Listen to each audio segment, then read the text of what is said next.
ഒറ്റപ്പാലം കയറമ്പാറയിൽ വീടിന്റെ വാതിൽ ചവിട്ടിപ്പൊളിച്ച് അകത്തു കടന്ന മോഷ്ടാവ് സ്ത്രീയുടെ കഴുത്ത് ഞെരിച്ച് സ്വർണ്ണമാല കവർന്നു. കയറമ്പാറ കുന്നത്ത് 75 വയസ്സുകാരി പാഞ്ചാലിയുടെ 1 പവൻ സ്വർണ്ണമാലയാണ് കവർന്നത്.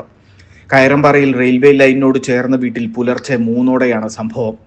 മുൻവശത്തെ മുറിയിലാണ് പാഞ്ചാലി കിടന്നിരുന്നത്. പാഞ്ചാലിയും മകൾ ഇന്ദിരയും വീട്ടിലുണ്ടായിരുന്നു. അസാധാരണമായ ശബ്ദം കേട്ട് എഴുന്നേറ്റ പാഞ്ചാലി ജനലിലൂടെ ടോർച്ചടിച്ചതോടെയാണ് മോഷ്ടാവ് വാതിൽ ചവിട്ടിപ്പൊളിച്ച് അകത്തു കടന്നത്. കഴുത്തു ഞെരിച്ച് മാല പൊട്ടിച്ചു. നിലവിളി കേട്ട് മകൾ ഓടിയെത്തിയതോടെ മോഷ്ടാവ് രക്ഷപ്പെട്ടു. സൗണ്ട് കേട്ട് പുറത്ത് ലൈറ്റ് ഇട്ട് നോക്കിയപ്പോൾ പഞ്ഞാണ് വിചാരിച്ച്.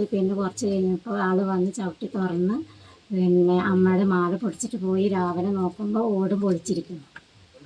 പിടിവലിക്കിടെ അറ്റുപോയ മാലയുടെ ഒരു ഭാഗം വീടിനുള്ളിൽ നിന്ന് കിട്ടി. ഓടിക്കൂടിയ നാട്ടുകാർ ഏറെ നേരം തിരഞ്ഞെങ്കിലും മോഷ്ടാവിനെ കണ്ടെത്താനായില്ല. ഇതിനിടെ വീടിന്റെ മേൽക്കൂരയിലെ ഓട് നീക്കിയ നിലയിലും കണ്ടെത്തി.